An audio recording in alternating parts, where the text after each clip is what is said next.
So, good morning, audience. Uh, Elder care as social responsibility. In this context, first we have to acknowledge and accept elder care as a social responsibility.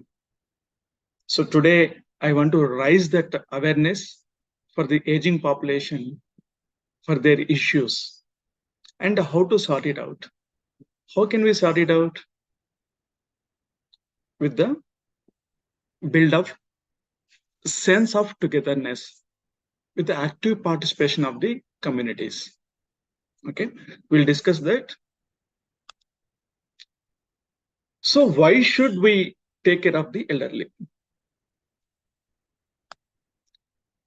If you think compassionately, there are 12 reasons caring our elders. The whole topic today is we are going to discuss in the compassionate angle only. So in that, if we go through those 12 genuine reasons, the first one is the elder people are our family members. Sometimes we keep them separated, we'll feel they are burden to us. Why it is happening? Just think about that. Those are our family members. Then they're more prone for the illness, and we should aware of that one and address their challenges and just plan for their elder care and keep the financial needs and get prepared for that, and whatever the other systems they require to take care of them and what kind of shelters are available for them, we should have an awareness for that. Okay, as kids we have to think about it. We know that for a kid to join in a school, we'll think from 1 year before that. So where to join, how much is the academic fees or something like that. No, so when the elder people are there in your family, we have to think in the same lines. And they give you an insight into their values. We know that our parents from childhood onwards, most of the time will copy them, their ideas, their values. Like that, my father used to rise at morning, wake up at morning 4 o'clock, used to go for work, meditation, yoga, something like that. And my mother used to wake up in the morning. After taking a bath, she'll come to kitchen. All these are good things. Those things we'll learn from them. So those values they will get from them. So all these kind of things given by our parents. So we have to value them also. No, today someone is giving a value to you means that is because of our brought up.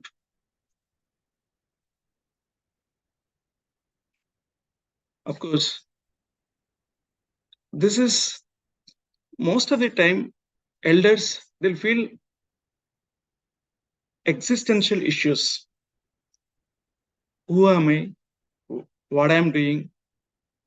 How I am connected to people here? These kind of questions will come. My life is over. What is the need? These kind of questions will come, and they need a purpose in the life. You see one thing: if a person wake up in the morning, no, he have a schedule of things for that day. Okay, so if he's unable to, I mean, having any plan, no. So what to do after retirement? Many seniors, after getting older, they don't have any proper plan. There is no proper recognition. There is no purpose in their life. Why have to get out of the bed today? So we have to give a sense of purpose to their life. You will ask them to take children to the schools. This kind of small works, maybe ask them to write something and list out something and gardening. If you involve them in a work, no, they'll feel some kind of purpose for their life and a sense of belonging also. Like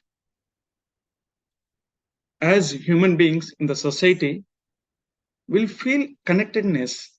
So when we are connecting, maybe in the family, we'll see that three generations like kids and we and our parents. If you keep on doing this, maybe in some activities or something like in the family members, no, maybe just sitting together with the kids and helping their homeworks, all those things, they'll feel that they have some touch with the kids, maybe taking them to the park, going along with a walk. This all will give that belongingness. Maybe the grandchild will be in touch with the grandfather, grandmother. In that way, they'll feel that, yes, I am belonging to this thing. Or the kids feel that I'm looking for waiting for the grandpa. Today we'll go for a walk or something like that. They'll feel waiting for something and belonging for something. So that is definitely needed. We have to make assurance of that one. Of course, their lifetime is very short. We have to understand that. They won't be there for longer time. We know that. But their time is very valuable for them and for us also. So we have to care for them. In the whole lifetime, they'll teach many lessons to us, and they'll give a lot of wisdom to us. With that only we are today like this. So we have to respect that. And in elder people have a lot of knowledge they gain in the total lifespan. We have to give an opportunity to them to teach us, and we have to take the information, whatever they have with them. So by sitting with them, talking with them, involving them, we can take all those life sessions. When we lose a person or elder in our family, we'll understand that. So before doing that, just take the life lessons from them. If we are with them, we'll understand that. Of course, they have made a lot of sacrifices for you.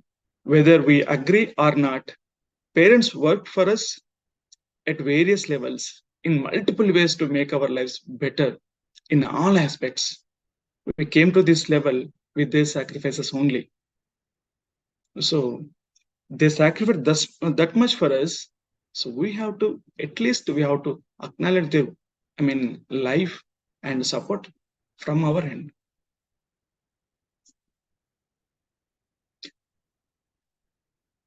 In these age groups, they are very vulnerable for many illnesses, both physical and emotional, psychological, loneliness. Many things are there. Sometimes they are disturbed with uh, like dementia, Parkinson's, such kind of diseases. No, they won't understand the world. At that time, they need a peace of mind. Someone should be there and keep a kind of harmony in their life. So they need peace of mind. For that, we have to be with them and help them. Of course, they are like us only. They require higher quality of life. So we think that as the generation like us, we need a very good car, good bungalow or something, and good food, everything, and good lifestyle, good medicine. In the same way, they also look for such kind of quality of care. In fact, they are very, I mean, vulnerable for many infections or disabilities. So in that sense, they need more extra care from us. They'll expect from us. We have to give that extra care to them. With that, they can retain their higher quality of life. Maybe they need some support from the medical gadgets or maybe some surgical equipments to support their quality of life. Of course, they are human beings like us. They need comfort. They want to enjoy their life with the fellow beings. We have to give that comfort. People are the comfort is different from the person to person. It's totally subjective. One person's comfort is just, relaxing in the garden and work for the, plants. That is different. One person is very comfort in teaching, and one person is very comfort, in cooking. Just give a chance to them, at least helping in that activity. So in that way, they will be very comfortable. For that, whatever support is needed, we have to give that. Of course, yeah, those are our parents and loved ones. And if you're an elder person already and maybe your spouse need the help from you, maybe you're working from the many years and maybe in the real estate or in a teaching profession, in a doctor profession, wherever you are, maybe you how much time you gave up to now is different, but at this juncture you have to give a valuable and quality time to your spouse. So that we have to do from our end. In that way they'll find themselves and feel happy. For parents also, we are working many hours from the morning to evening. They need us for spend some time with them. So in this context, so what is happening in India? I want to make awareness of taking care of elderly as a social responsibility.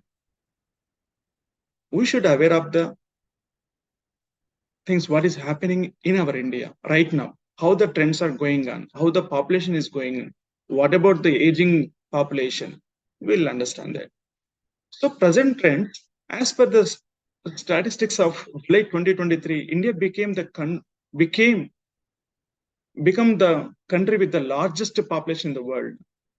It crossed China recently, and we are 140 crores above. So in that, elderly growing faster than general population. We are saying the population aging now.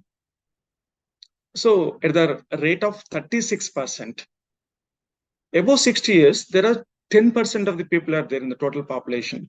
Approximately 17% of that aging population, they need geriatric health care. They need medical support. By 2030, 30%, 13% of total population would begin gray. Okay, they become older. It is 10 now, it become 13. So it is growing faster. So in the future, we'll see many old age people in the society. There are some policies made for older people from the government, from some organizations like National Program for Health Care of Elderly and National Action Plan for Senior Citizens have laid down the policy, governance framework, and working guidelines for elderly healthcare, along with the enhancement of existing infrastructure.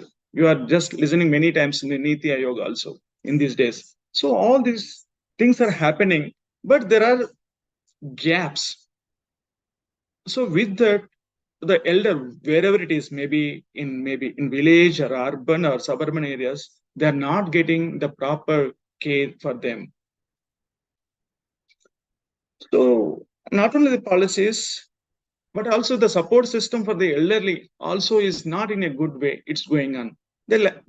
In that lack of vaccination coverage, we recently saw that vaccination for the old age people, they have first prioritized for the COVID in time.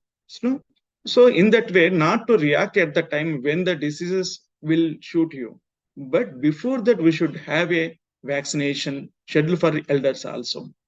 Maybe they are prone for the infection because of their immunity power is very less. And with that information, we should go for vaccines in a proper time. We have to reach the health centers, and for that, we have to guide the families, we have to guide the society community to take the vaccines. Otherwise, they'll vulnerable for the infection, they'll spread the infections. It is bad for the society also, and again for the elder community. And we don't have the facilities to keep some kind of people who are in the terminal stages. Sometimes the diseases are curable, sometimes most of them is incurable. So when the disease is incurable, when the doctor says it's incurable, it is terminal stages and organ failures. In such kind of situation, they are unable to treat at hospitals. At the home also, those facilities are not, inadequate. They need some kind of facilities like a palliative care center, hospice centers. Those are not in many numbers now. So we should understand that where the palliative care centers are there, where the hospice centers are there. So when the situation comes, how to, get rid of this problem and make the happy life to the terminal person when the elderly age. And in this busy schedule in urban or in a village, whatever it is, but at least in urban, there are some daycare centers and where in the morning we can take our parents to that daycare center nearby, and we can leave them and we can collect them in the evening hours. There in daycare center, they do the group exercises, and they'll provide the very nutritious meal in the afternoon session, and recreational activities they'll conduct, and they'll develop the new hobbies like using a mobile phone, using apps, and just and they learn the new things also. It is like a rehabbing for them. They'll learn the new, work to get the income. So those kind of things will be inculcated, and we have to look for such kind of say care centers are there available or not. If it is not there, just give a chance to others to know about the information. People are get and start those kind of daycare centers.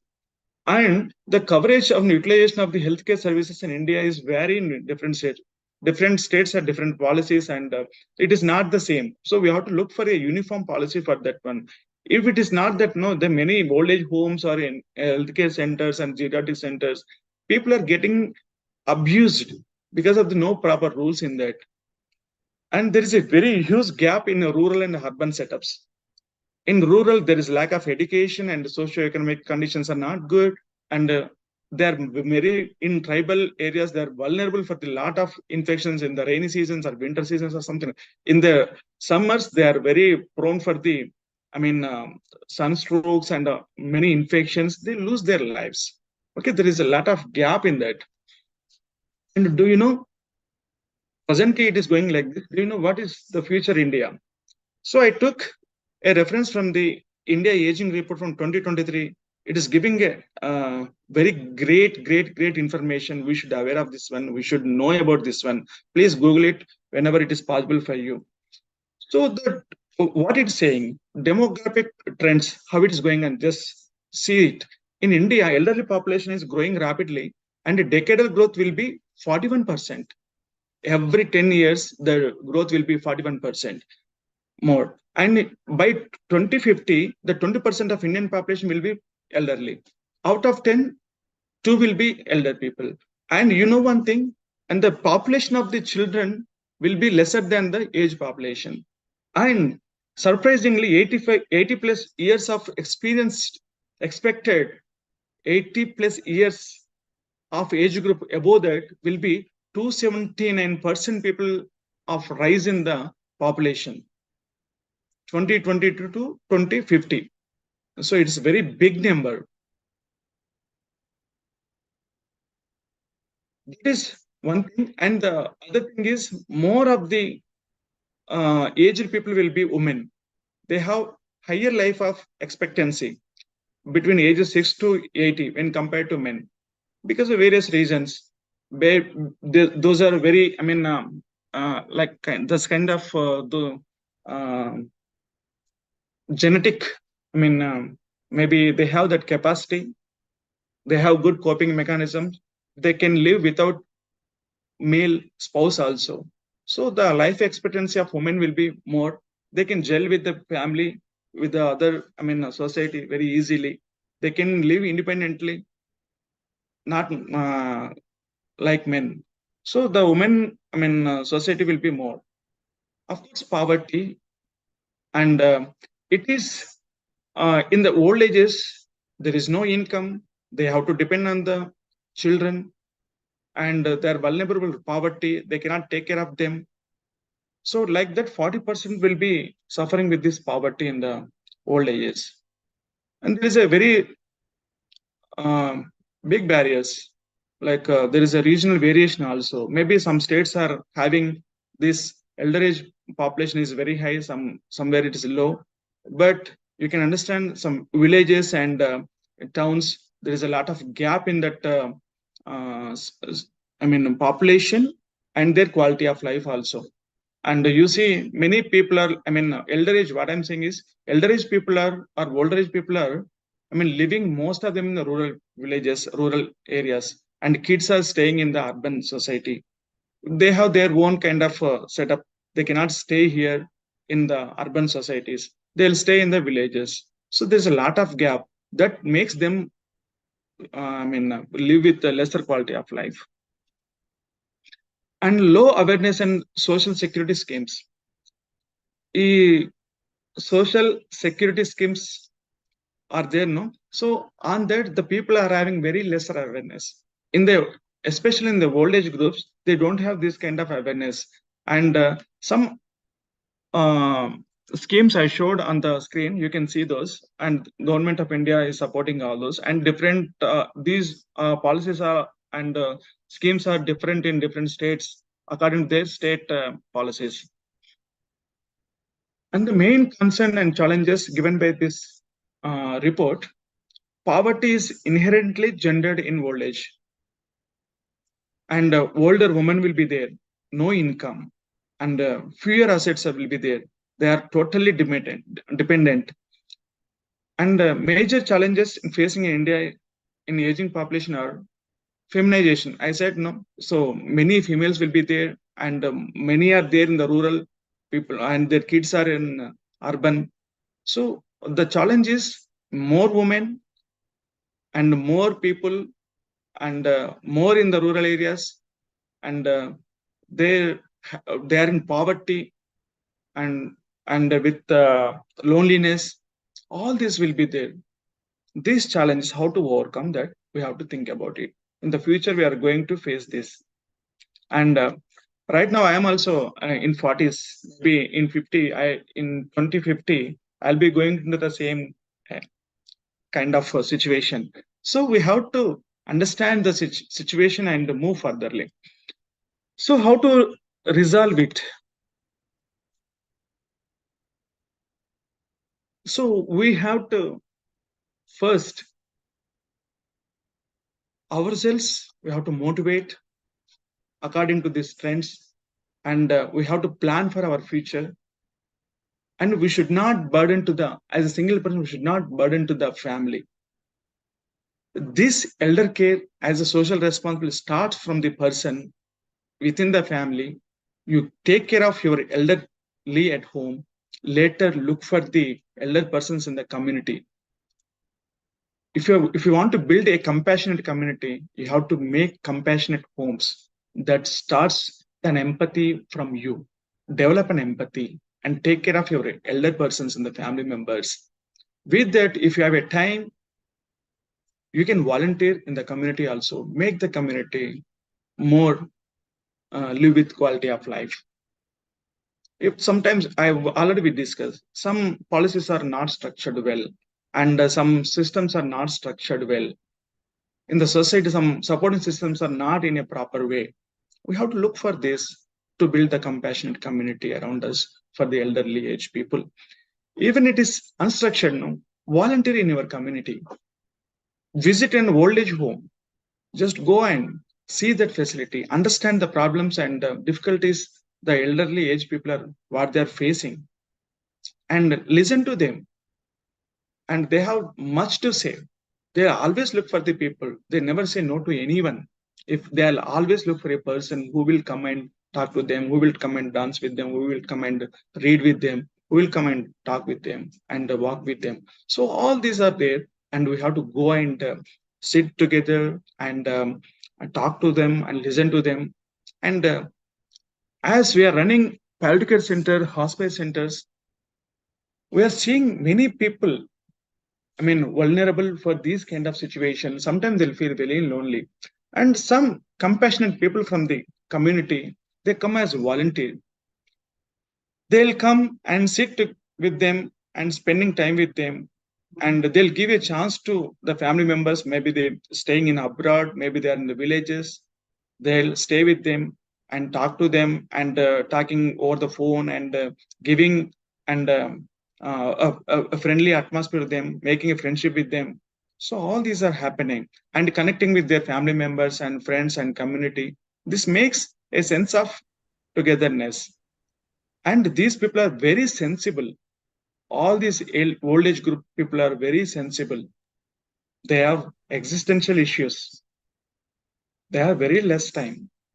So to address all these, one person should be there, and with empathy, we can go there and address these issues. First, we have to start in our family. We have to take care of our elderly. Then we can look after our community. Each and every good family, compassionate families make bigger compassionate communities.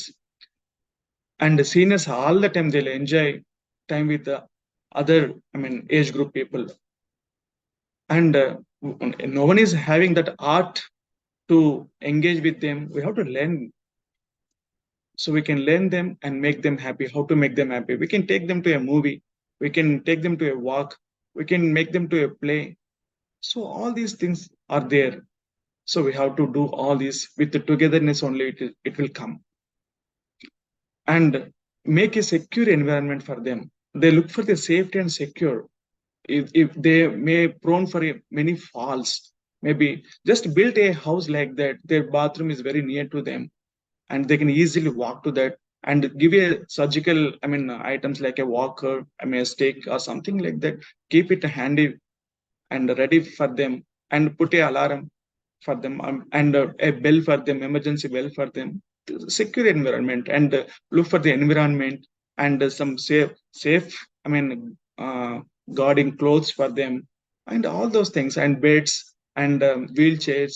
Provide a secure environment, and keep a, one kind of latest gadgets and video call system or something like that. If you keep with them, they'll feel very happy and comfortable.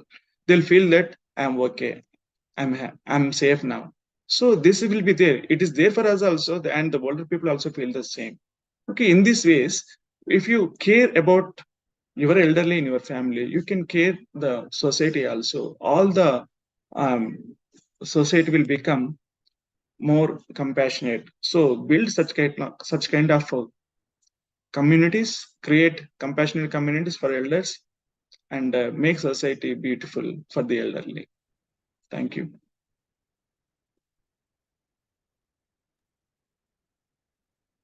Thank you so much, sir, for the wonderful presentation. It was very insightful. I'd like to now call upon Shrivani ma'am, the founder of Vishwa, to continue the Q&A. Before that, I'd also like to welcome Dr. Shashidhar sir, Center Head of Sparsh Hospice, and Sarda ma'am from Sparsh Hospice as well, to help us in the Q&A session, also be a part of this interactive webinar.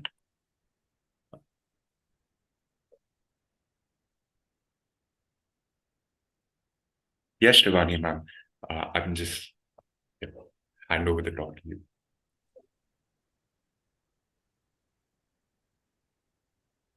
Good.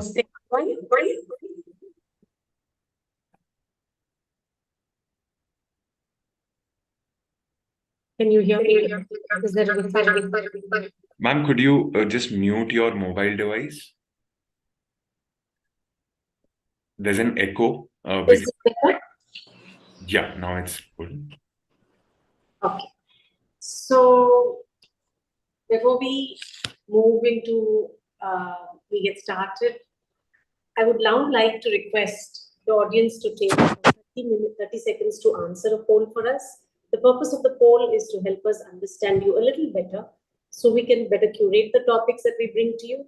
You can also let us know in the chat box how you found out about Vishwa Talks. If you're a Vishwa Talks subscriber, heard about it through friends or family, or found out about the event on social media.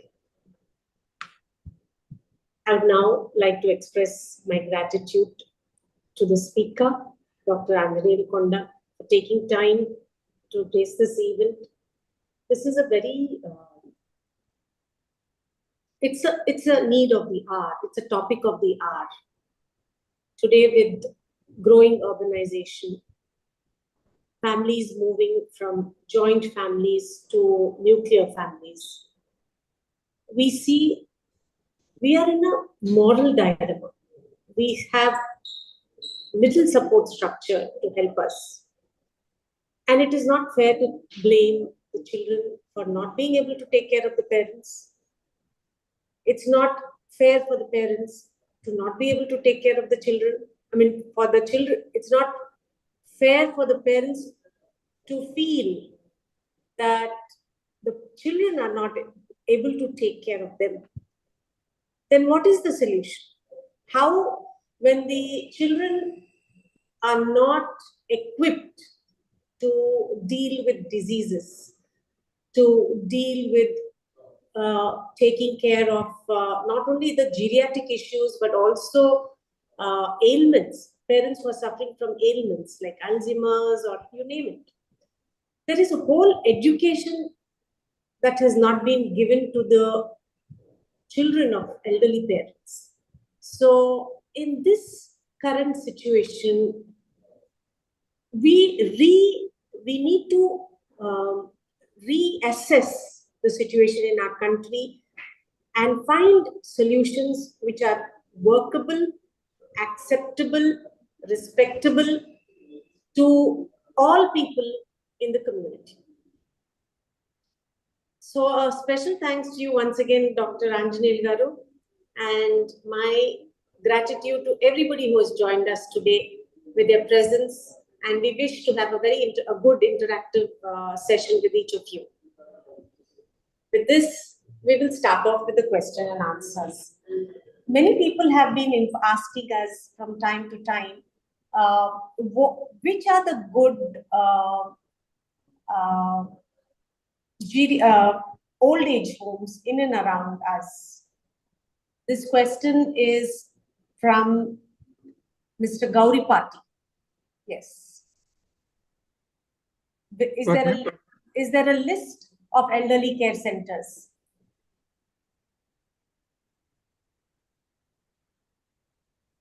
Can you hear me? Am I audible? Prashant, am I audible? Yes, ma'am, you're audible. Yes. I'm looking for the help from Shashidhar Garu. Yes, sure. Garu, can you hear me? Yes, ma'am. Yes, ma'am. Sharda Garu.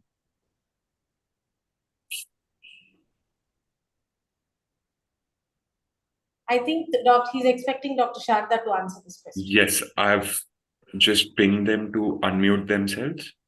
Yeah. Spotlight her, please.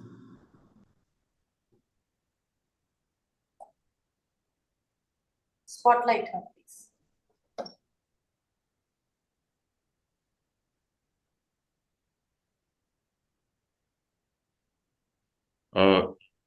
While this is happening, do you have, okay, I'd like to talk a little bit about Vishwa Talks. Vishwa Talks, we've already spoken. So about Vishwa. So Vishwa is a platform where we're working to bring in social awareness among the society. It's a crowdfunding and a crowdsourcing platform that's aimed at helping anyone find the support they need in their efforts to fulfill their dreams for themselves and for others, and in the process, make this world a better place. In addition to thought-provoking talks like we have, we also have launched 2 new segments, Vishwa Talks Youth and Vishwa Talks Junior, to facilitate learning on important conversations. Preeti, can you put the slides, please? My son had studied in Bristol Valley, and once a month we used to have people come in from all over the world to come and talk to them. And this really helped the children to think. So we've specially come up for underprivileged schools and for privileged schools. We are doing a talk once a month, Vishwa Talks Youth and Vishwa Talks Junior, for schools and colleges, so that these young minds can explore on what is happening around them, get inspired, get motivated, and have a direction in their lives. Some of the talks we've done recently in a few schools, we've had on mudras, we've had on vision board.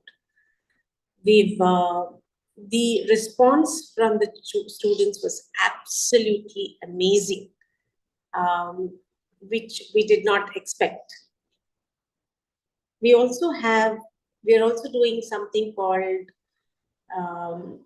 Vishwa Materials, where for Diwali, it's a custom in India to clean up our homes at this time. And we are on call if anybody has old stuff. We're picking it up. There are around 150 slums around Hyderabad. So please clean up your homes. It will help you declutter, and it also helps a lot of youngsters. Today in slums, we have students who have passed their 10th, 12th or degree, and we've noticed that they have, when we last time when we've done this program, they'd come to us and they'd said, hey, listen, our whole years of clothes we have received, so we don't have to spend our money on this. Thank you so much to Vishwa and all the Vishwa contributors who've done this. We also have, Vishwa is doing vocational training courses in the slums. A lot of, as I told you, there are a lot of 10th, 12th and degree pass students who can get jobs but are not getting jobs because they don't know the basics of computers, or how to on it, how to send a mail, how to open Excel sheets or use Excel sheets or Docs or Google Docs. So we are giving the basic training so that these children can actually be ready to take a job. So please do donate, especially Vishwa Talk subscribers. My request to you is, all we require is around 25 laptops. Please donate your old laptops. Or if you are willing to donate money, 25,000 is the amount we require for a new laptop. Please do donate it to Vishwa. We also are having a few fundraisers. Please do look at them and work on it.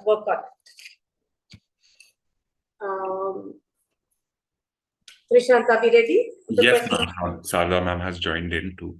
Yeah, please format. Before, yeah, sure.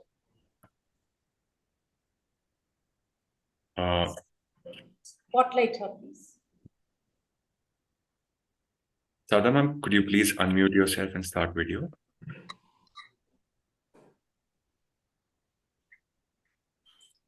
Yes. Yes. So one of the questions, hello ma'am. One question from Mr. Gauri Pati. Where can we get a list of elderly care centers? If there is elderly help. Hi everybody. So there is an elder helpline by 14567. They will have the entire list of all the homes, and we can also provide. There is a lady by name Mrs. Nagachandrika. She's the president of all the old age homes in Hyderabad. I can get the list from her also if somebody is needing it. That's not an issue. Okay. The next question is, ma'am, could you please repeat the number once again? 14567 Elder Helpline. Sure. Previously it was called Tata Helpline. Now it's Elder Helpline. Senior Citizen Helpline.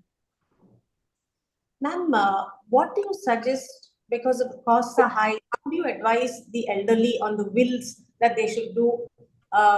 What do you think about how they should handle their property to manage their elderly care, especially how much will it cost? How much do you think they should keep aside? No, can you repeat? Sorry, you broke in the middle. Yeah, sorry. Yeah. With the kind of elderly care that is required now and the funds that people should keep aside for their own care, how much funds should be kept aside? How do you advise them to manage their finances? How do you advise them to handle their bills? So that's a great question, actually. So it all again boils down to whether a person is a pension holder or not. So if he's a pension holder, then probably we should look for a place or look for the comforts that can be accommodated in the money that he gets. Look, elder care can be from just a home based care to a very expensive, very, very professional institutionalization care can also be there. So when you see that large, wide bracket, depending upon that, we have to decide. The other things we need to consider are, say, for example, nowadays the dependency on the diapers is very much you can see that, people are depending more and more on diapers. So if you take the cost of the diapers per month, it's quite high. So I suggest that with a minimal, like a middle class person to have a access to a quality elder care for himself, then probably he should aim at something between 25 to 35,000 per month. Is this along with the net attendant or without an attendant? Without? An attendant or with an attendant? All without the attendant. So the cost for 25,000 is without an attendant. Without attendant. Attendant, again, there are different categories of attendants. Just a bedside attendant, then around 25,000 per month it is. Right from 22 to 25 is the bracket. If you're looking for a nursing assistant or a person who will assist you in a nursing, for nursing care, then it is anywhere between 50 to 1 lakh per month. Wow. Wow. Yeah, this is a very lucrative area for people to start a business, actually, to tell you very frankly. That's how it is viewed at. Elder care is an area of business where people can make a lot of money because of the fragmented family structure that we have, and also the dependency on the different items that we got used to. So sometimes it makes me wonder what happened to all the elders who were like, our grandparents and all. They were never diaper dependent. So these sort of issues, because of all these dependency factors, also the cost of maintaining an elder also has shot up, and in turn it has turned into a burden for the family. So yeah, we need to be with the minimum comfort, with good quality of life, with like dependency factors keeping them at minimum level. Then you should prepare for anywhere between 25 to 35. Because we keep referring patients or the spouse who's left behind after he loses his wife or husband to cancer, we refer them to different old age homes. When we suggest old age homes, we get to hear the price ranges and things like that. Yes. Ma'am, with the parents now writing of the wills and moving the properties into the children's name, how does it work? Do you advise something elderly people? So I am also a senior citizen. Yeah, I can answer it from that angle first. Never ever do it. Never ever do it just because you want to get rid of these mundane things or the worldly things. Detach yourself and enjoy your life without all those hassles. Don't do it. Be prepared. Probably have it written somewhere and store it away, stack it away. But don't ever hand it over to children before you leave. That's my sincere advice, because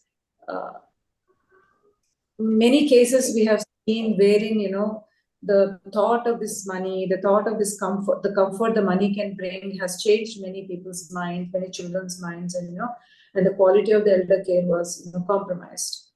So, but there are ways where you can write a will in such a way that yes, he can have the access to the property in a way that he cannot sell it, but enjoy the returns from it and things like that. But never hand it over to the kids before our time. Never do that. It's my sincere advice. Even professionally speaking, if you ask me how do you advise if somebody comes for counseling to me as what should be done and things like that, even then I would say that write a will, be prepared for it, but put in a clause that they don't have any authority to sell it as long as you're there.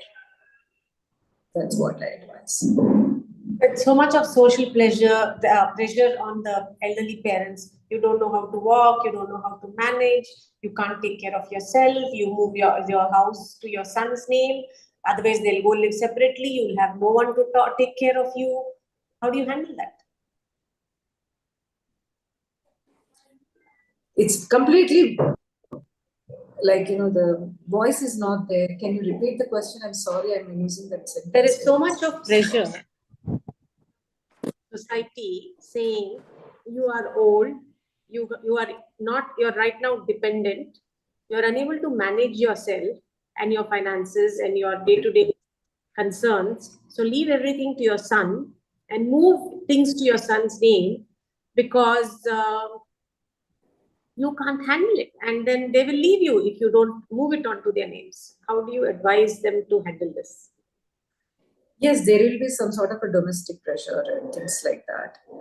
There might be so many emotional components, so much of guilt trips, probably all these things will happen. But I will tell one thing, if there are hereditary properties, probably we have no say in it except to pass it on to the next generation. But if the properties are earned by you, you have a lot of say in it, and there are lawyers and professionals who will guide you as how to keep that to yourself, to attend to take care of your needs and take care of your healthcare needs and other elder care needs, and then later pass it on to the child. You can have a very professional outlook at it instead of having an emotional angle to it. There's always an emotional angle to this. I understand that, but we should also have a professional outlook towards it. Never work in these sort of issues. Never take decisions from your heart. Think logically, think practically, and take care of it, because most of the times we don't save the money in the form of liquid cash because it doesn't give us much returns. We invest all our life savings in a fixture, like in a property, in a house or things like that. So when we are saving it, actually we are saving it for the rainy day, for ourselves. That is what it should be for. We have spent enough time and enough resources educating our children, taking care of the children, and seeing that they're settled. So now the time is that if you don't want to burden them with your issues, with your medical issues or with your financial issues, then ensure for sure you have to ensure that you have that control over your own properties till such time that you decide when it should be. So a third party can be involved in it, like a lawyer. There are certain organizations which help the people.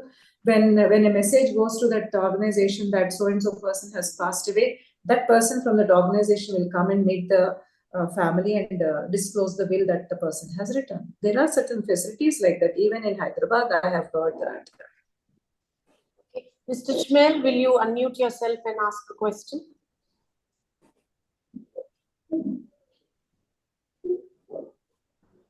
You hear me?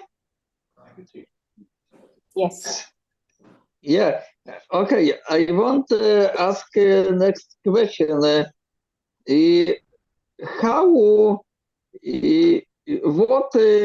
role of government and different authorities in effective care in all the people from poor and low socioeconomic groups of population? So can you type your message? We are unable to understand what you're saying. Will you please type it down and then we'll repeat that.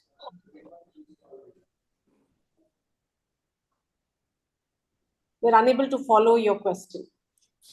Unable to follow your question. Can you repeat it, please, or write it down so that we can?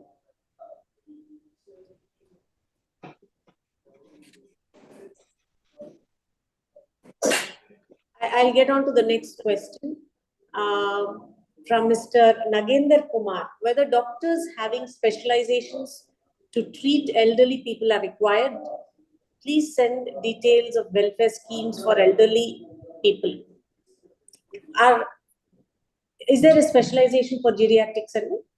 Yes, there is. There is, and there is. I would ask colleague Mr. Shashidhar Garu to take this question. 1 second, please. Hello. Namaste. Yeah. So I think the question was pertaining to whether there is a specialization for elder-related medical support, right? So there is a specialization known as geriatric medicine, and it's offered by various universities, health universities. And there are practitioners in Hyderabad. There are a handful of medical practitioners who address specifically geriatric issues. Okay. Our next question is from Mr. JG. What is hospital center? What do they do? What is a hospice center? So I don't. So this question has nothing to do with this topic, I think, but I can still answer that. So hospice center is a palliative care place wherein a person whose disease cannot be cured a person whose disease cannot be cured is called terminal patient. Those patients are taken care in the sense that the impact of the disease on their body, the impact of the disease on their emotional, the mental level and mental well-being and their social structure and spiritual structure. So a place wherein a multidisciplinary team works to ensure that what is offered for a terminally ill patient. Next question is from Dr. Bharati Tejas. What's your take on old age homes?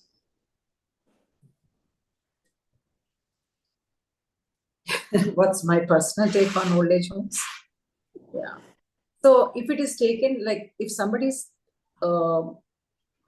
somebody prefers to stay in an old age home by choice, if they take a decision to stay there by choice, then whatever it comes with is accepted easily, right? It's not going to be your home like the way we vision it or we plan for it for ourselves, or we have got used into in the younger days of our life. It might not be like that if it is by choice, but people do get adjusted to it. But if it is by compulsion, where the children of the household, or because they have no children, they're forced to stay in an old age home, then there are different issues. So my take is that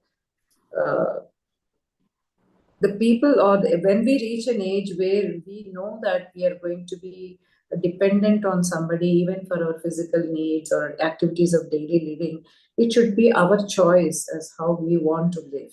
So before somebody decides for us, I think we should decide for ourselves. Living or going to an old age home it's not a socially unaccepted thing nowadays. People choose like under different names, like old age homes or retirement homes and things like that. Yes. So my take is that people should start probably own it. That's my take on it. You want to add anything to it, Yes. sir? Once again. So about aged care centers, more from the services availability in India and the acceptance of it. One is what started decades back as a part of social service. Today, there are a lot of entrants into this space that are offering very good facilities at a charge, and therefore, for an aging population, as Sharda Garu had just mentioned, there is a choice today that you can avail a reasonably good quality facility that offers comfort, security, and also access to certain specific needs of an aging population, like, for example, access to medical care, nursing care, or any other equipments that might be needed for this individual. Those things are being provided, but there is a gap. The gap is there is no middle layer in terms of affordability. I think the cost and the related expenses of good quality aged care facilities in India and even in Hyderabad, there are only two extremes. One which has almost nothing, which delivers very low level services, very basic services compared to what the individual needs, and those services are offered at much higher cost. So I think two things here. Decision should be owned by the individual, whether they wish to go to an aged care facility and what kind of aged care facility.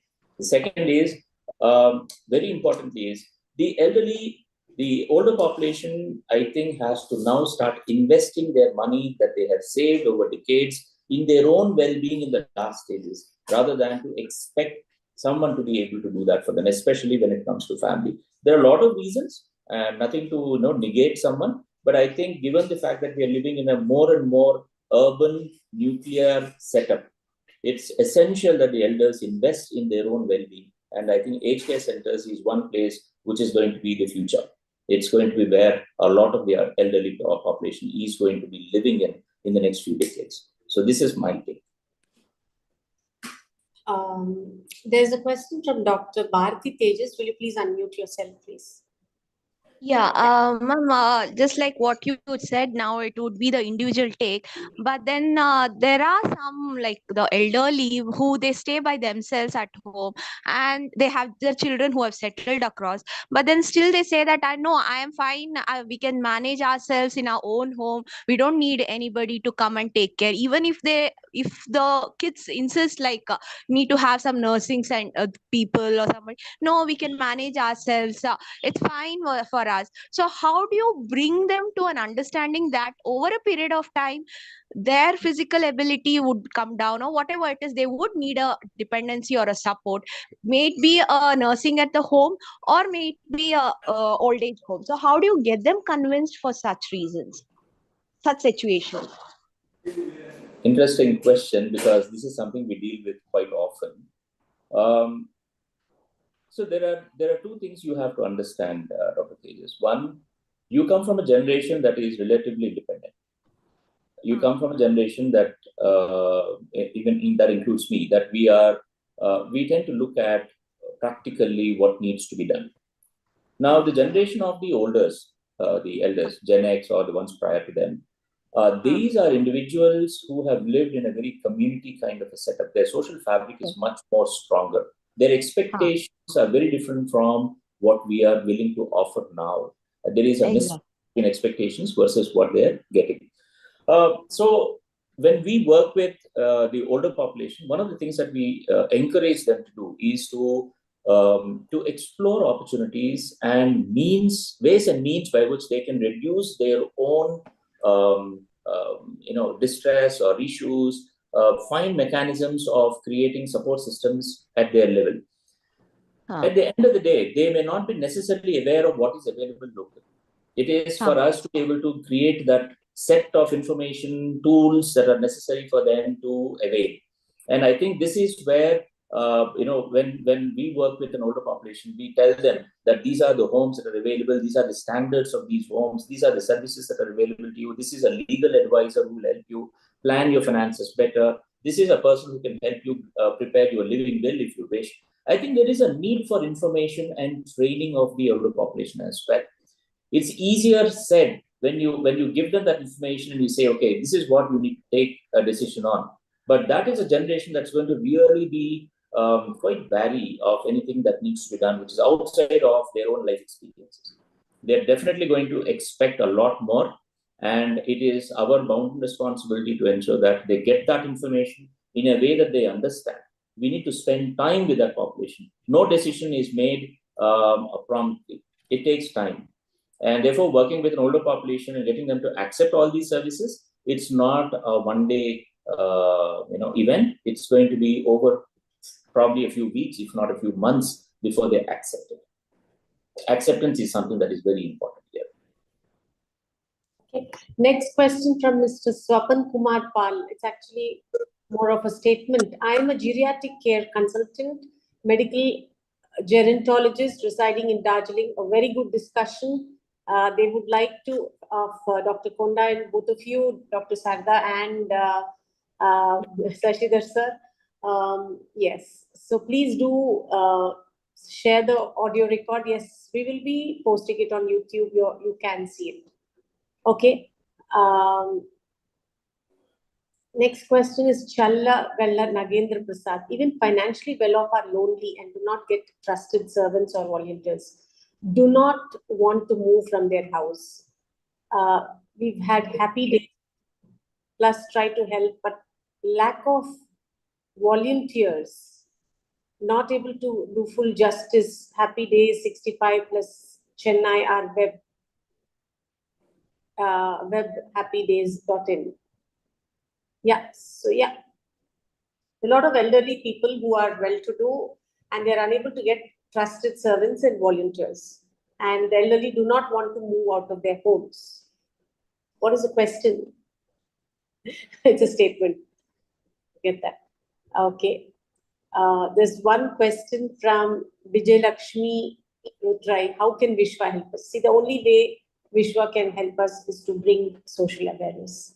As Dr. Shashidhar said, our elderly today have lived in different times and the expectation is very different because they have taken care of their parents in a different way and they expect it out of their children. But today, we are living in nuclear families. It's unfair to put the burden on a single mother or a single child or a single man, both financially and physically, to ask a youngster to work, to take care of the home, to take care of the children. to deal with the different stresses of today's life. We as elderly should, as Dr. Sarda said, understand the changing times, go see what are the old age homes around us, see what are the different prospects for elderly. Maybe all of the elderly can get together into a gated community, which is closer to a hospital care or a geriatric care. The elderly have a responsibility as much as the youngsters do. And this is an awareness which, as Dr. Sashidhar said, it will take time for the elderly to understand. Does it mean the youngsters should not take responsibility? No. Does it mean that the youngsters should put pressure on the parents to move their finances? No. Our youngsters should understand that if the parents have any finances, the first responsibility for the finances is to take care of their health, and until their spouses live, the finances should be set aside for them. Number one, this is the responsibility of the children. The children also need to set aside time for their parents, to spend time with them, to talk to them. I understand all of us are busy these days. Even to set aside an hour for our own children is difficult. How do we set aside time for the elderly? But that is the compassion. That is the responsibility. That is the value system that we as humans, especially in India, need to reset and understand with the changing times that yes, youngsters have a responsibility and this is the responsibility. And as Dr. Sarda said and Dr. Skonda said, it's not just about our own parents, but the other elderly people in our community also. We need to take time and we need to build that culture, especially with Indian joint family systems disintegrating. We do need to rebuild the culture in India in this aspect. So both elderly and the youngsters have a responsibility. This is what Vishwa is trying to bring across through various talks. This is why we've had this talk, because this is the need of the hour. And somewhere we need to redefine the value systems between the elderly and the youngsters. Sir, Dr. Sarath, would you like, Sashidharji, would you like to add something to this? I think you covered what what I was thinking. In fact, very well articulated. But I definitely think that this ongoing dialogue between generations is an absolute necessity.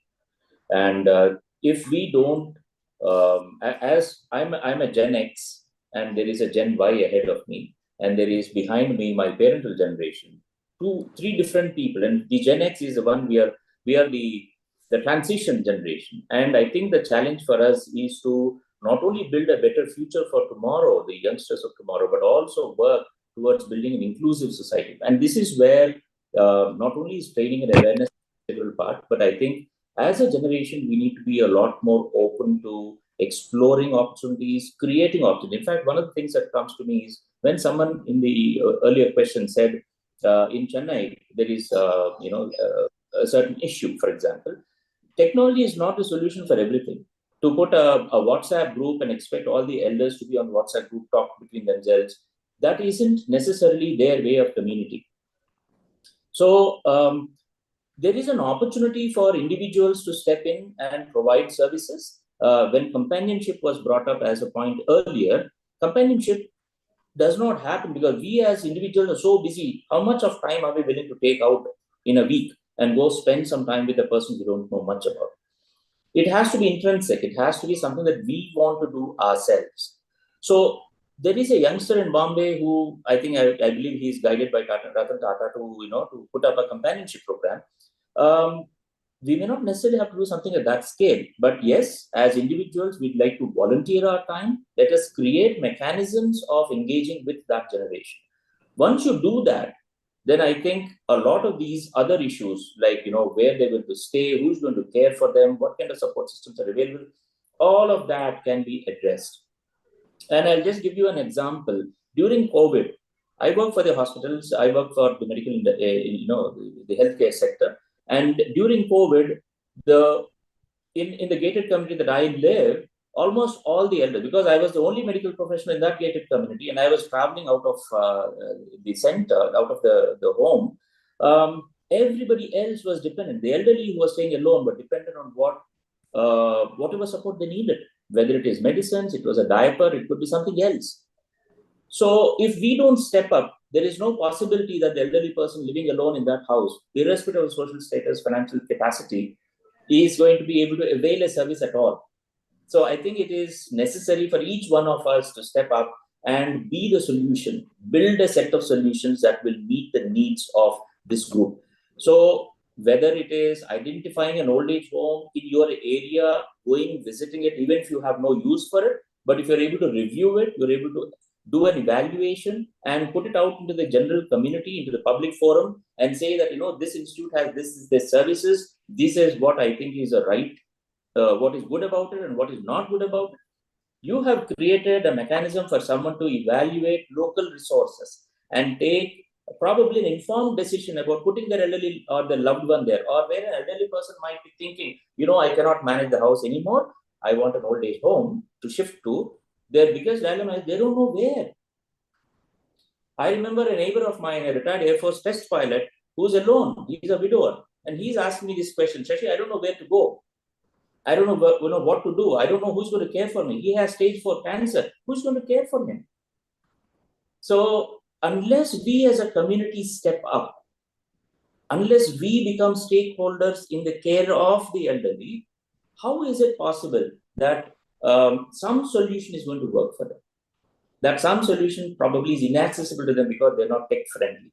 It's probably inaccessible to them because they're not aware of it. It's probably inaccessible because nobody's talking to them about it. It's probably inaccessible because they're alone in a small little world in which there is no other light that falls into it.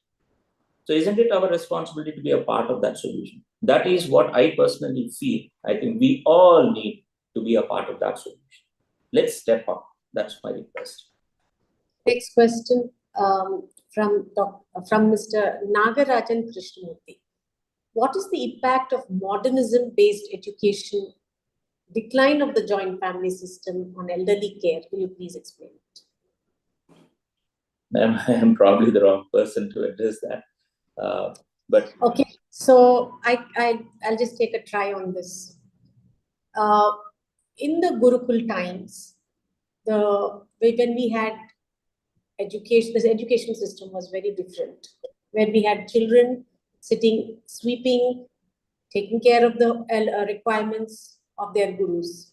There was nothing wrong in sweeping a room or doing a bed or cleaning a bathroom.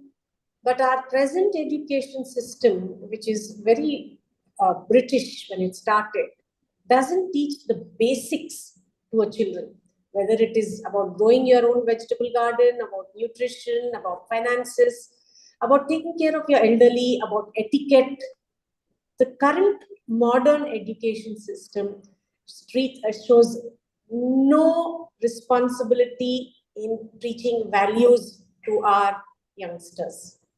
Our old system used to teach children through stories, through dramas, through music, through our itihas, through our stories, that like how to respect elderly, how to devote yourself to them, how to take care of them. I don't think our present system is even is actually ignorant that this is not a part of our curriculum. And it is, we used to in India have a complete 360 degrees education. Right from when a child is born, every milestone is celebrated. An elderly man, 60 years is celebrated, 80 years is 83rd year is celebrated. All these were a part of our customs. This modern education system does not even recognize that it lacks this, number one. Number two, the decline of the joint family system. It's a huge, huge loss. In fact, I appreciate the Muslim families. They still keep their joint family system. They're still keeping their culture together. The Marwadis are somebody, and the Gujaratis, you need to appreciate them. They're keeping this joint family systems intact even today. However, it is most other Hindu families who are believing that nuclear family systems are better, the solution for most issues. But in fact, they are a disaster both in the upbringing of youngsters, because we're leaving youngsters to God knows whom, with abuses increasing, mental health issues increasing, elderly not being taken care, youngsters not taken care. There needs to be a revival of the joint family system in the Hindu way of life. This is my take on it, my personal take on it. Would you like to add something, Mr. Shashidhar? You need to unmute yourself. Yeah, I agree partly. The flip side is also because I worked in the mental health space for quite some time. Let's just ask ourselves a very important question. The generation of tomorrow that we are expecting to care for us and the previous generation, who set the expectations for that generation? Us. When I meet a lot of my friends, all in my same age group, all of us in our 40s, 50s, 60s, 40s and 50s more so. When I look at the way we are bringing up our children, our entire emphasis is on academic achievement, with very little scope for sport, for play, for community. We're happy as long as the child gets their IITs, admission, they go into some top-end institute to pursue engineering or medicine. We don't ourselves practice a lot of it, which the previous generation used to. I'm not saying that we should do everything as they did. The world is evolving, it's changed. But if we are talking about traditions, we're talking about mores, we're talking about customs, we're talking about etiquette. As a Gen X, I probably have 30% of the awareness of my parental generation. And my child probably has 30% of what 30% I know. How much of an effort have we made to ensure that this generation is rooted in its culture? It's rooted in what it does. And let's also accept that we as a community, we as a society have adopted a lot of good things out of technology, out of education, the Western system education, whatever we follow. But I think we've also conveniently forgotten a lot of things which are necessary for us to stay rooted in the strength of the social fabric that makes us Indian. We miss that. So I don't think it's not a straight cut whether modernism works, the modern education system works. I think the dilemma and the discussion is much more broader. We need to take the good out of each one of them and then practice it. And I think one of the best ways is when Vishwa talks about or brings about social issues and traditions and customs are discussed. There is an opportunity for us as a generation to reconnect and build meaningful outcomes for our future generation. I think one of the best ways of building socially conscious younger generation is to involve them in social work. Let them see that they are privileged, and that sense of privilege comes with responsibility. So if we are able to do that, I think we are certain that the future is going to be a lot more supportive of us when our time comes. I wanted to share, I did my MBA in Switzerland, and there is something called timeshare. So if youngsters actually spend time with the elderly or with the sick, they actually are making investment to get such a timeshare when they grow old. I hope and wish that our government would actually consider that. Yeah, Ms. Neena Kurkul, please ask your question. Thank you. For me, I think telling them senior citizens is wrong, because just yesterday I attended a program of such people. They were so energetic that I was feeling ashamed that I did not have that much strength to even dance in front of them. They were so nice, really, because what happens, some of them had blockages in so many years, like sitting at home, and they were not encouraged for anything. But yesterday when I attended live program it was, they were all aged. But the energy, I think the brain and their heart was very young. Because when they just came inside, they had a stick in their hand, they were shivering. But as the music started, I don't know what happened.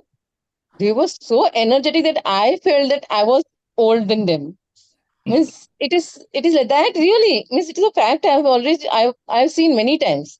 I'm more with the old age people. Wherever there are old people, I like to go and talk to them and all. They have so much knowledge. So what I think that we should make some like that small one organization so that we can bring them together with the ideas and make the children also sit with them and us also, all the youth, and make them aware that they are not what we're saying, they are not without knowledge. वो बुद्धू नहीं है, उनसे हमको बहुत कुछ सीखने मिलता है, and they are always giving, always. And they are like when after 50s or 60s, I think they become a small child, so they have so much love in them that I think that has to come out. And our generation, our children's generation, they are worst. They don't respect us, they don't respect anyone. So my duty is that I will want to do something for them. I don't know whether my dream will come true or no, but in a little extent I will like to do something for them. And you Thank- talking to them itself makes all the difference. Yes, that's true. I'll take a short break in the Q&A. I'm talking now about the upcoming talks. We have the elections coming up in a few states in India. So we have the topic voters dilemma, how to choose our MLA. The speaker is Mr. Sridhar Pabisetti. He is the senior director in MITSOG, a Pune-based institution. The time is 18th November 2023, 11 a.m. Really look forward for each of you to share this to your friends and family, because most Facebook, Instagram, and email, WhatsApp will not allow Vishwa to talk anything about, all our ads will get blocked. So my request is share it with your friends and family. After that, we have another topic, adventure sports beyond boundaries, the Great Hyderabad Adventure Club, GHAC Way. Manideep K, President and Outdoor Leader. The organization is Great Hyderabad Adventure Club, Hyderabad. It's on 25th November 2023, 11 a.m. Yes. Now we can thank you to all the speakers, Dr. Konda, Dr. Sarada, Dr. Shashidhar, amazing talk. And thank you to all the participants. You'll are genuinely coming up and engaging in your concerns. And thank you to the Vishwa team for putting up such wonderful talks, which are the need of the hour today. Yes. With this, for those of you who would like to continue your question answers, yes, you can. There is one question from Ms. Kalyani Vardhan. Most of our children are abroad, and when we fall sick, how do we how do you run the day-to-day when we are sick? Yeah. Would you like to answer that? Yeah, in fact, this is something that there is an entire space where a lot of new entrants have entered into this particular field, where they're providing nursing and medical care at home. We are at a very nascent stage. India is still a long way from having world-class home care services. When I say home care, like a doctor at home, visiting homes, or where there are suitable technology platforms that will actually cover the entire gamut of what are the needs of such a population. One of the challenges that we see is because there is lack of scale, the cost is quite high, and so there is a very interesting dilemma here. You are dealing with a population that is very wary of spending.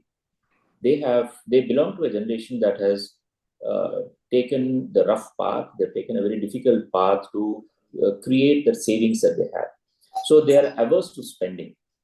And it is easy when somebody comes up and says, India has a population of about 76 or 78 million senior citizens, 7.8 crores out of 1.4, and 140 crores means 7.8. It means another, by 2050, we will be having almost about 10 or 20 crore senior citizens. And it's easy to do an extrapolation, say this is a multi-billion-dollar industry.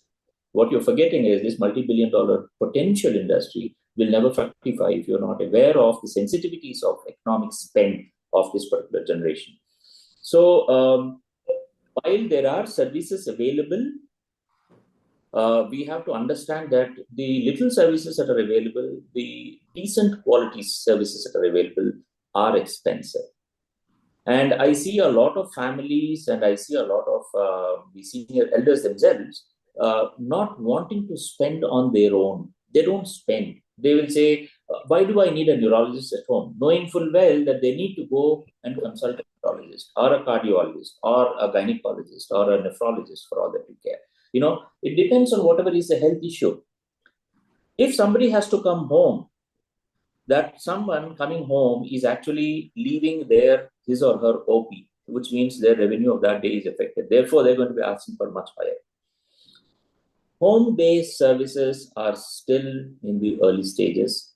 There's a lot of trial and error that is happening. But sincere suggestion to all NRI families or non-resident families. When I say non-resident, not necessarily outside India, but they may not be in Hyderabad or in their city where their loved one is staying. You have to understand that whatever is a local service available, you will have to work with that local service provider to develop a better quality service. It's easy to complain and say, this person doesn't work, this agency doesn't work, this attender is horrible, that doctor doesn't come home, the medicines prescribed are no good or they are delayed. It's easy to complain, but do you have an alternative? If there is no alternative, then it is our responsibility as the generation that is caring for the elderly or the stakeholders in the care of the elderly to build those quality processes in place. So when we work with a third party like experts, we have families who come and say, can you please suggest if a geriatrician can visit our center? Can you advise if a physiotherapist can visit home? Can you advise if a good agency can provide nursing care for us? We don't ad hoc refer anyone. We are very wary of the fact that if we are referring someone, that reference should be genuinely good quality. Otherwise, there is really no need for them to ask me that. They could have gone to anybody else. They could have Googled it. So when they come to us, are we aware? If we are aware, then we have to do the due diligence to ensure that the service provider is aware that we are evaluating them, that we are asking them to live up to a certain set of standards. While we do that with the third-party service providers, we also have to sensitize families that when a home care attender is specifically sent to care for the elderly person, the intent of the family should be to use that person specifically for the care of the elderly, that person for whom they have sought the service, rather than ask them to do the kitchen work, the bartan and the jharu pocha. Okay, the thing is, the families tend to think, I'm anyways paying 30,000 rupees, I'm paying 25,000, so why doesn't this person do that part of the work too? But that is not the mandate. So I think we have to be very clear, and I had this question from NRI families who keep saying, you know, in 30,000 rupees is a hell of a lot of money to pay for an attender, to care for my loved one who's staying in the house alone. My question to him is, this is not the US, this is not UK, this is not Holland, this is not Dubai, this is Hyderabad, this is India, this is Delhi. We have limitations, and our limitations are the boundaries within which we can work. So we all have to understand that while there is an expense, there is also a certain set of standards that are available, and we need to be able to work with both. If we don't, we are going to be severely distressed. I see a lot of families change attenders, like, you know, every day. This attender comes, leaves, the nurse comes, leaves, the doctor comes, leaves. What's the consequence? The person who needed all that support is suffering. So it is a lesson for all of us. We all have to ensure that not only are we asking for services availability, but what are we doing to ensure that the services are available? What are we doing to ensure that the quality of those services is good? Are we giving feedback? Are we being constructive? Or are we just being critical? So this is my 2 cents. And I think there is a lot of learning for all of us. Sir, this was wonderful that you have spoken about this. One of the reasons Vishwa is coming up with talks with question and answers is I myself have made the mistake that you have just suggested. So while talking, we get to see what is right from what is wrong. And your point that, they have come to take care of the elderly. Let us accept that. And that is the new norm. Is something that, only when we talk like this, will we get to understand the reality of what is right and what is wrong and these times in these circumstances. Thank you. That was a wonderful feedback. We have Asha Vijay Rao. Doctor, is there any legal society helping elders to fight for them in affordable expenses? I didn't get the question. Is there any legal society for the elderly? For example, now they want a will written, or they want to, probably they have a house, they would like to take a loan on it. Is there any legal society that is helping the elderly? I'm not too, I don't think I'll be able to identify one or two. I'm not aware of the names, but I have met a few, advocates, lawyers, at least in Hyderabad, who are offering their services on a pro bono basis or at a very nominal charge. And I think there is a need to collate that kind of information, but there are service providers, there are, societies. One word of caution to anyone who is thinking that, I would like, for example, you talk about a society that is providing legal advisory services to the elderly. If it is a pro bono, you can rest assured that the elderly person or the family seeking that support, legal support, is going to get basic information. You will not be able to get the expertise that is needed to address your specific question. So, for example, I'm just giving an example. There was this gentleman, an NRI, who wanted to, care for his mother. So he arranged for, attenders, family to take care of him. So they arranged for somebody, a family of a husband, wife, and somebody else to stay with the loved one. After about a year, when this gentleman comes back, he realizes that the entire pension account of the elderly person is empty. There was around 80 odd lakhs, and that is all empty.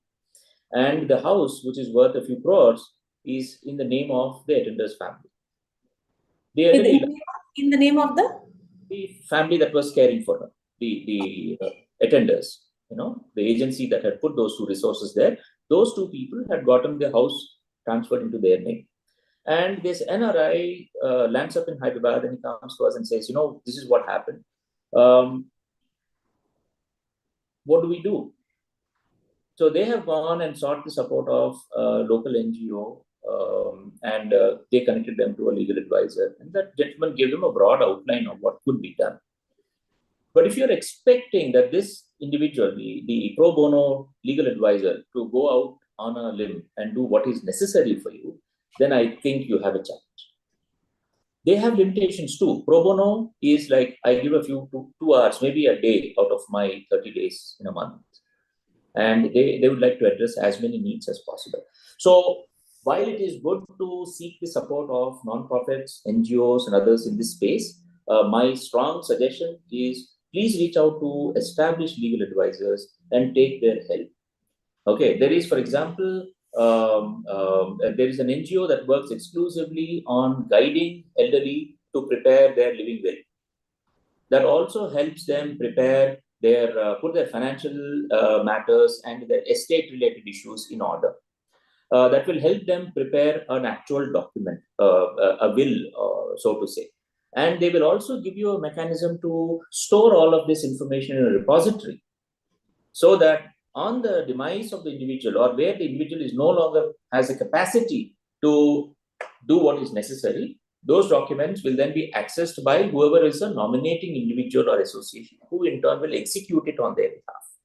For example, if you have something like a living will or an advance directive, somebody has to execute an advance directive. If this person does not have the capacity to execute the advance directive, that is the reason why they have prepared.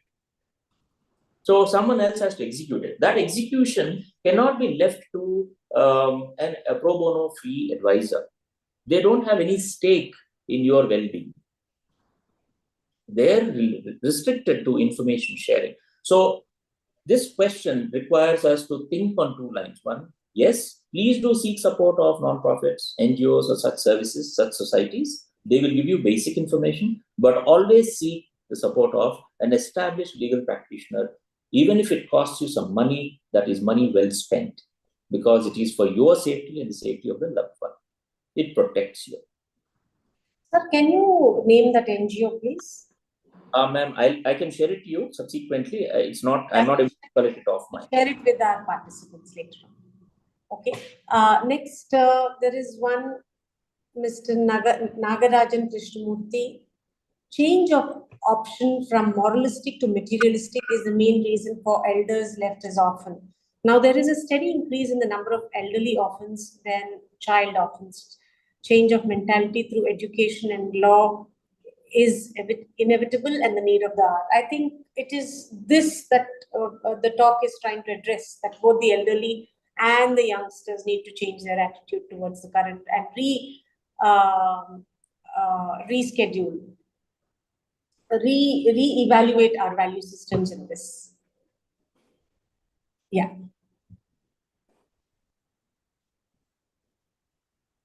Yeah, the next point is from Mr. Y. Satyanarayan Rao. Please, if you explain what are the legal recourse available to the elderly people, it will be useful. I think we addressed the same in the previous question.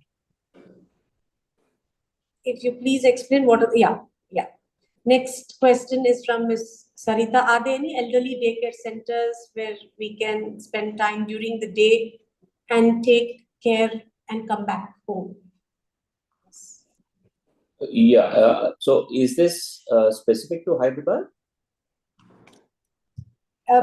Whatever you can answer, you please answer. Right. So like, for example, cities like Bangalore, Hyderabad, and Delhi, and a few other cities, including Chennai, I think, there are a lot of non-profits who are running daycare centers for elderly. And an example in Hyderabad, it depends. If there is an elderly person who is otherwise, in a normal health state, okay, does not have any neurological condition, like for example, dementia or something like that. There is a very nice facility in Akapur in Hyderabad run by one Mrs. Mateen Ansari. It's known as Dobara. And Dobara is a place where seniors from around this area can congregate. I think it's open all days of the week, or Monday to Saturday, Friday, if I'm not wrong.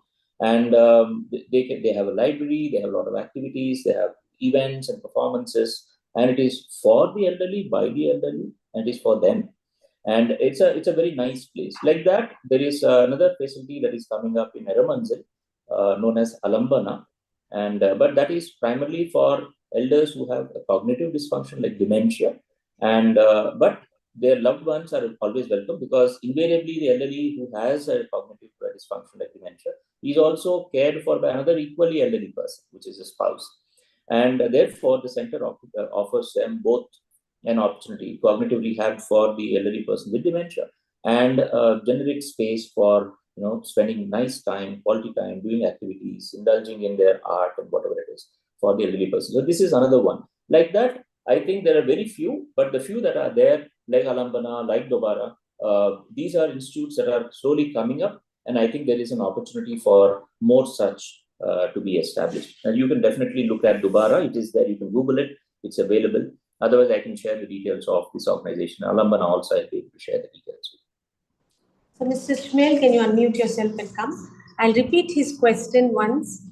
What is the role of government and different authorities in effective care in old adults from poor and low social economic groups of population? Dr. Shashi. I wanted to ask this question in my voice. Yes, please ask the question. Okay. I want to ask you what the role of governments and different authorities in effective care in old persons in all the adults from poor and low socioeconomic groups of population? Sir, the question I'll repeat. What is the role of the government and different authorities in effective care in old adults from poor and low socio-economic groups of population? Okay. Can I put my thought processing out here? Please do. Please do. See, there are a lot of taxpayers, but today insurance is not available for the elderly. My recommendation to the government of India is that insurance should be available for people until they pass away, especially taxpayers. I do not think our present government is focused enough on the elderly. That is one point. Second point is the government in India is giving away a lot of freebies in the name of Narega, in the name of 101 schemes, which is making a lot of people sit idle in the houses. This is money being taken from taxpayers and being paid to buy votes by the government, by the political organizations. Whereas, why not go ahead, you give the freebies, but tell them to work so many hours. There is a need in the country. There's a need for the elderly to be taken care of. There is a need in hospitals. They can simply say, listen, work as interns, we will pay you a stipend. Why give free money? I think this is the role the government needs to take care. How is it in Israel? What is the role that the government of Israel takes, participates in the care of the elderly there? Like, for example, Switzerland started a new scheme where, they can do timeshare. So what are the policies in Israel? Would you like to share with us, Mr. Shmuel?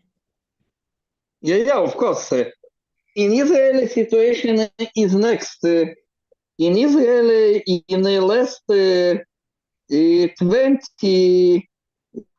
30 years, was very wide privatizations of welfare and social services. And because in Israel, very lot services situated in hands of non-profit in NGO organizations. This situation in Israel. Okay, thank you, sir, for sharing. I hope your question is answered. Thank you. Thank you. Yeah. So the next question is from Ms. Sarita. I have an aging and medically a father-in-law who needs medical attention staying in our village with limited facilities. They have an emotional bonding with the place. How can we convince them to move to a better place so that we can give them care and attention?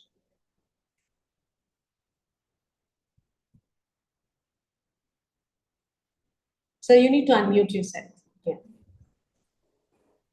Yeah, am I audible? Yes. Yes. So, rural part of India is grossly underserved. Predominantly, whatever are the services that are available in India are extremely urban-centric. So anyone who is in a village or in a very urban space, you don't have too many choices. For example, we get a call from coastal Andhra, from interior parts of Pradesh, and Telangana as well. And more so from Andhra, where, for example, there is an elderly person who's got Parkinson's advanced stages, or in some other neurological condition, or has cancer, or has got chronic kidney disease, no longer functional kidneys. This person is 100% dependent on care. And they do not want to leave their hometown, their village. What are the opportunities that are there? What options do they have? The challenge is the nearest in Andhra, the nearest would be Visakhapatnam. Vijayawada has hardly anything. For all its size, they have not invested much in developing any elder services in Vijayawada. I know there are people who would like to, counter that, but I can tell you from what I know, and I could be wrong, but from what I know, their investments in Vijayawada are not all that. You can find something in Nellore, very surprisingly. You will find something in Tirupati, very surprising. But you're not going to find it everywhere. So if your loved one is living in a rural part of any part of India, the challenge will be to find a service provider or a facility that offers some degree of comfortable services to them in that area. I think the one choice you have, and that's the only choice you have, is if you want, you can leave your loved one to be where they are with just another person, maybe a local villager to care for them. Nobody from the city is going to relocate to the village to stay with them, especially if they are specialized, like nurses and others. But if you think that is no longer feasible, I think your decision has to prevail. As a child, if you are the one who's staying abroad, or you are the one who's not resident to that area, and you want the well-being and care of your loved one, you have to take a decision. If you're going to say that I'm going to leave it to my dad or my mom to decide, they're never going to decide. Then you have to struggle with, what do I do? This what do I do challenge is never ending. But you still have a choice, another additional choice you have. You can, if you wish, knowing that your loved one is going to be there, and let's assume they don't have too many complicated health issues, they're going to have a relatively stress-free life for a long time, then I guess you have an opportunity to actually create a service in that area, provided you want to. If you think there are friends and others in your network who all have something similar, maybe you should get together to create a service. Maybe that's a little far-fetched. At this point, if you want a solution to the problem, the only solution you have is either you take a decision to shift your loved one to a center, to a place where that service is available, or you let them be in the locality that they're comfortable, in the space that they're comfortable, with whatever are the minimal services that you can provide. You should still be comfortable with that. Because at some point, you're going to turn around and say, how I wish I could have done more. And this is a guilt trip you do not want to be on. I've been on that trip any number of times. And I think we all need to understand that sometimes you have to work within the constraints. I'm not saying that you should forcibly shift your loved one out of that village, because they're going to be severely distressed when that happens. Is that for their benefit? Is that something that they need? Is that something that is going to give you an outcome that you are going to be satisfied with, but that individual is going to suffer? These are the dilemmas we all have to address. But bottom line, in a rural part of India, there are almost zero services. If there is anything, it's in urban centers. You have no choice but to shift them if you really, really feel strongly about it. Otherwise, try and create a very basic minimal support system that will work and be happy with it. That's all that I can say. Sir, when their in-laws who actually had harassed the daughter-in-law, and then in their elderly age, they expect the daughter-in-law to take care of the in-laws. What do you advise when there is a lot of bad breath? Ma'am, at the end of the day, do we want to live with the guilt of not having done our bit? Whatever be. I may not have the best of relationships with someone, but when they are on their last legs, is that what my ability to do something for them, if I have that capacity and I don't do it, what does it talk about me as the individual? What happened to me, my conscience? Is that how I want to be recognized?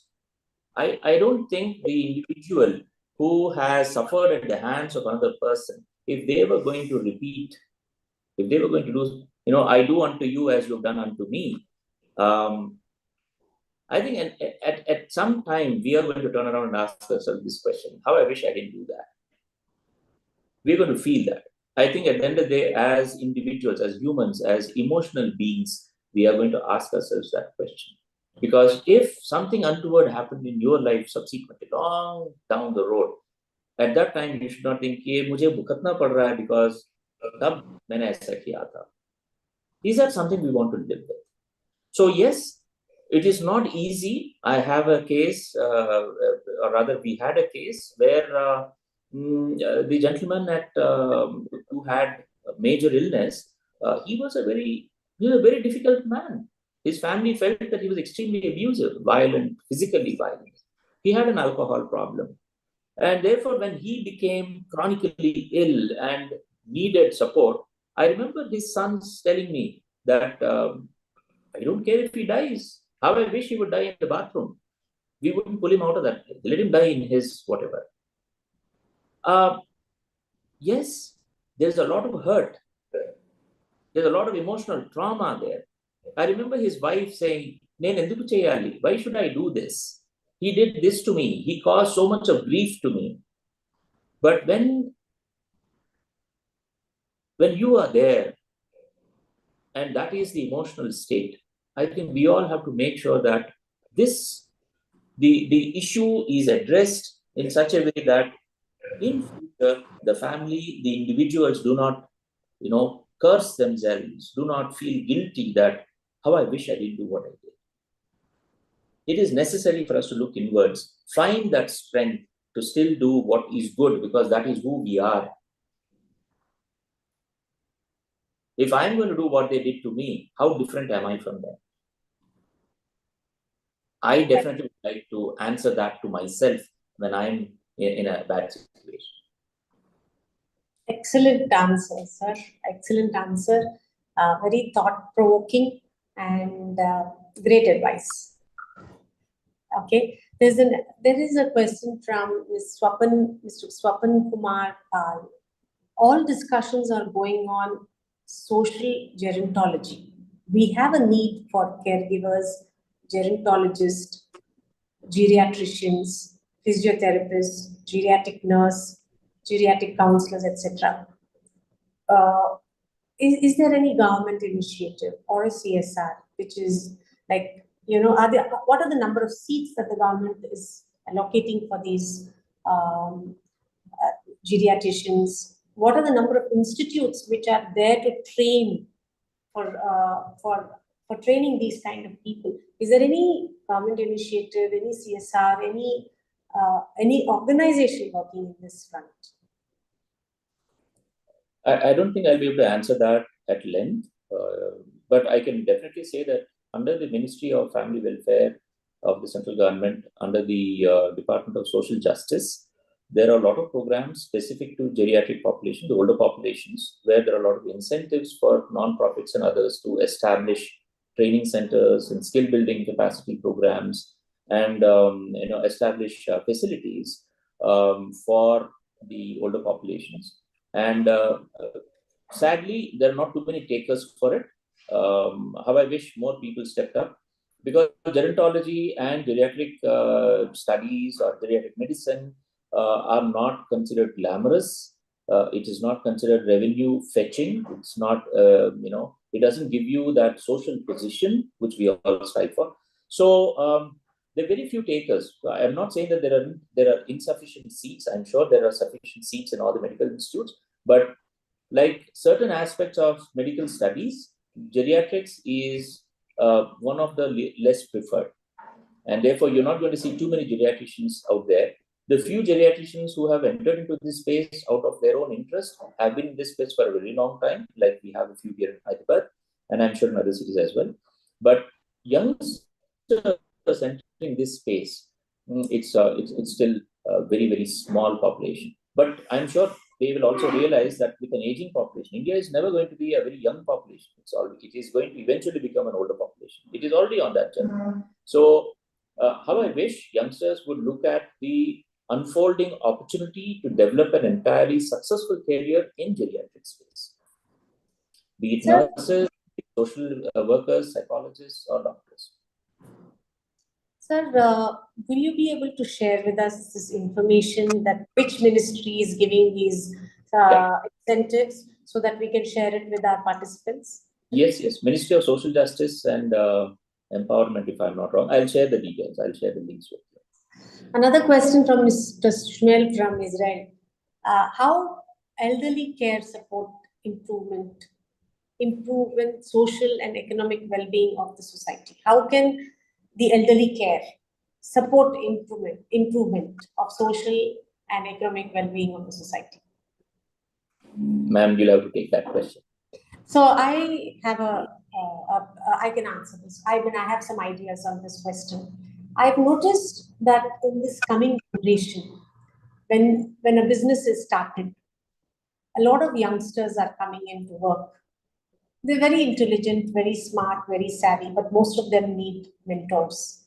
The elderly who have retired, they can come forward to be mentors to the youngsters coming into their same professions.